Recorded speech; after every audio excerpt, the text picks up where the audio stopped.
Hi everyone. ఈరోజు మనం చెప్పబోయేది ఒక మిడిల్ క్లాస్ ఫ్యామిలీ సంబంధించి పేదింటి అమ్మాయి, ఒక సాఫ్ట్వేర్ ఉద్యోగి.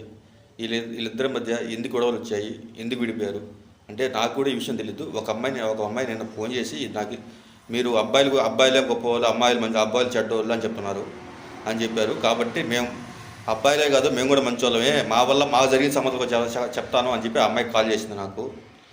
సరే, ఆ అమ్మాయి నీ సమస్య ఏందని అడిగాను నేను. ఆ అమ్మాయి క్లారిటీ చెప్పింది. ఆ అమ్మాయి ఇంటర్మీడియట్ చదివి ఆ చదువు ఆపేసిందంట. చదువు ఆపేసిన తర్వాత వాళ్ళ తల్లిదండ్రులు ఒక 2 years తర్వాత, ఇంటర్మీడియట్ చదివి 2 years తర్వాత ఒక సాఫ్ట్వేర్ ఎంప్లాయీకి ఇచ్చి పెళ్లి చేశారు. పెళ్లి చేసుకున్నప్పుడు హ్యాపీగా ఉండింది. పెళ్లి చేసుకున్న ఒక 2 years దాకా బాగానే ఉన్నారంట. 2 years తర్వాత ఆ అబ్బాయి ఆల్రెడీ ఇంతకుముందే తాగుడు అలవాటు ఉండిందంట. కానీ అది ఎప్పుడన్నా ఒకసారి ఉంటుండింది. దాని వైపు సర్దుకొని పోతా ఉండింది. సో అది అలా ఉండంగా ఏమైంది, డైలీ ఇంట్లోనే తాగడం మొదలుపెట్టాడు.